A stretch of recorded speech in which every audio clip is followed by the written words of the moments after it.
Perkenalkan, nama saya Mela Jelita. Saya dari Fakultas Ekonomi dan Bisnis Prodi Manajemen. Di sini saya akan menjelaskan mengenai tugas pengantar akuntansi saya, yaitu tentang beberapa transaksi yang akan saya jabarkan di dalam tabel. Jadi bisa kita lihat seperti inilah bentuk tabelnya. Lalu kita bisa lanjut ke transaksi yang pertama. Pada 1 September, Ahmad menyetor uang kas ke dalam perusahaan sebagai modal awal sebesar 5 juta rupiah. Maka otomatis modal awal Ahmad masuk ke dalam kas dan ekuitas sebesar 5 juta. Kemudian di transaksi kedua, pada tanggal 3 September dibayar sewa kantor untuk bulan September sebesar 500.000 rupiah. Karena di transaksi kali ini digunakan untuk membayar sewa kantor, maka otomatis kas dan ekuitas berkurang sebesar 500.000 rupiah. Transaksi selanjutnya ada di tanggal 5 September, di mana dibeli peralatan berupa laptop secara utang dengan harga 1 juta rupiah.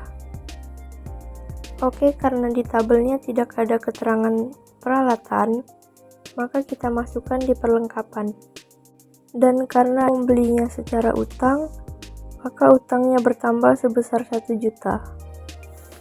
Lanjut, di tanggal 9 September dibayar beban jasa desain kepada CV Multimedia sebesar 700.000 rupiah. Karena pada transaksi ini dibayar beban jasa desain, maka kas otomatis berkurang sebesar 700.000 dan ekuitas juga ikut berkurang sebesar 700.000. Selanjutnya, di tanggal 12 September diperoleh pembayaran dari Andi atas jasa konsultasi sebesar 6 juta rupiah. Karena memperoleh pembayaran, maka kas dan ekuitas bertambah sebesar 6 juta rupiah. Transaksi selanjutnya ada di tanggal 13 September, di mana Ahmad mengambil uang tunai untuk jalan-jalan bersama keluarga sebesar 3 juta rupiah. Karena Ahmad mengambil uangnya, maka kas Ahmad pun berkurang sebesar 3 juta rupiah, serta ekuitas pun ikut berkurang sebesar 3 juta rupiah. Lanjut, di tanggal 15 September, Ahmad sudah memberikan materi konsultasi kepada CV Pertanika, namun belum diterima pembayaran sebesar 8 juta rupiah. Oke, karena di sini Ahmad belum menerima pembayaran, maka itu akan dimasukkan ke piutang usaha, serta ekuitas juga akan bertambah. Kemudian di tanggal 19 September, dilunasi pembelian laptop secara utang yang dilakukan pada tanggal 5 September lalu. Karena dilakukan pelunasan untuk transaksi tanggal 5 September lalu, maka kas pun berkurang sebesar 1 juta, serta hutang juga berkurang sebesar 1 juta. Lanjut, di tanggal 22 September, diterima seluruh pembayaran atas jasa konsultasi dari CV Pertanika pada tanggal 15 September lalu. Karena di tanggal 22 September ini dilakukan pembayaran untuk transaksi pada tanggal 15 September lalu, maka kas pun bertambah sebesar 8 juta, serta piutang usaha berkurang sebesar 8 juta rupiah.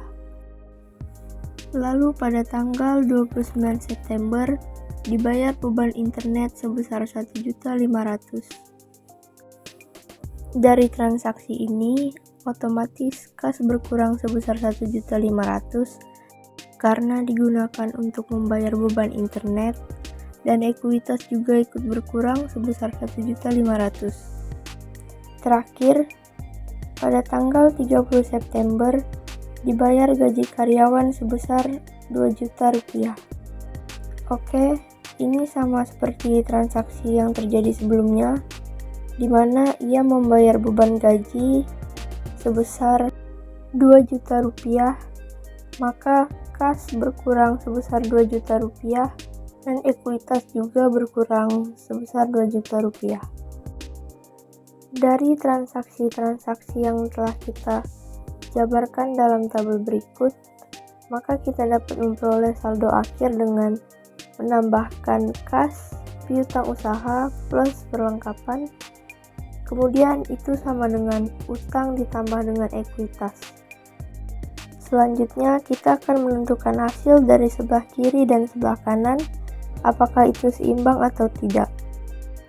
Baiklah, di sini dapat kita lihat dari hasil penjumlahan kas ditambah piutang usaha ditambah perlengkapan, yaitu 10.300.000 ditambah 0 ditambah 1 juta, maka hasilnya adalah 11.300.000. Kemudian dari hutang ditambahkan dengan ekuitas, hutangnya 0 dan ekuitas sebesar 11.300.000, maka hasilnya adalah 11.300.000. Sekian video penjelasan dari saya, kurang lebihnya saya mohon maaf. Saya ucapkan terima kasih.